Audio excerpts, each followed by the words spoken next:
तो आज हम लोग पढ़ेंगे membrane, semi permeable membrane, permeable membrane, उसके बाद ओस्मोसिस। तो सबसे पहले हम जानेंगे मेम्ब्रेन यानी कि झिल्ली। ठोस या द्रव की अत्यंत पतली तह को हम झिल्ली कहते हैं, जैसे चर्मपत्र, जानवरों के आमाशय से बनी झिल्ली, अंडे की जर्द की झिल्ली, इटिसी। इसके बाद देखिए अर्धपरागम्य झिल्ली मतलब सेमी परमेबल मेम्ब्रेन, और ये आपको बहुत इंपॉर्टेंट है और इसके बारे में हम पढ़ेंगे ओस्मोसिस, ओस्मोटिक प्रेशर में और ओस्मोसिस में। मतलब वैसी झिल्ली जिससे केवल विलायक के अणु आर पार आ जा सकते हैं, परंतु विलेय के अणु नहीं आर पार आ जा सकते हैं, तो उसे सेमी परमेबल मेम्ब्रेन कहते हैं, मतलब कि अर्धपरागम्य झिल्ली कहते हैं।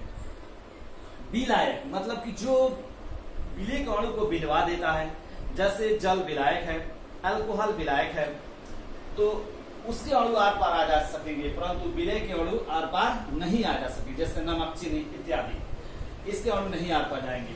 फिर से समझिए, वैसी झिल्ली जिससे होकर केवल विलायक के अणु ही आर पार आ जा सकते हैं, तो उसे सेमी परमेबल मेम्ब्रेन कहते हैं। जैसे अंडे की झिल्ली, चर्मपत्र, कैल्शियम फास्फेट, कॉपर फेरोसाइनाइड, ये झिल्ली है जिसे कृत्रिम विधि से यानी प्रयोगशाला में बनाया जा सकता है। अपरागम्य झिल्ली, अपरागम्य मतलब वैसी झिल्ली जिससे होकर किसी प्रकार के अणु आर पार नहीं आ जा सकते हैं, तो उसे अपरागम्य झिल्ली कहते हैं। इसके बाद होता है परमेबल मेम्ब्रेन, परागम्य झिल्ली मतलब वैसी झिल्ली जिनसे होकर विलेय तथा विलायक के अणु आर पार आ जा सकते हैं, तो उसे परमेबल मेम्ब्रेन कहते हैं। इसके बाद इंपॉर्टेंट क्वेश्चन है, ये हम जानेंगे ओस्मोसिस यानी कि परासरण। तो ओस्मोसिस शब्द की खोज फ्रांसीसी वैज्ञानिक एबे लोलेट ने सन 1748 ईस्वी में की थी। कब की थी?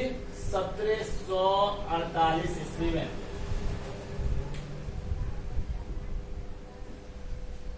ओस्मोसिस प्रक्रिया को प्रस्तुत किया, और ओस्मोसिस शब्द ग्रीक भाषा के शब्द ओस्मोस से बना है, जिसका शाब्दिक अर्थ होता है टू पुश मतलब धकेलना, अर्थात वैसी प्रक्रिया जिसके द्वारा तनु विलायक का किसी विलेय, इसे समझे, वैसी प्रक्रिया जिसके द्वारा तनु विलायक का,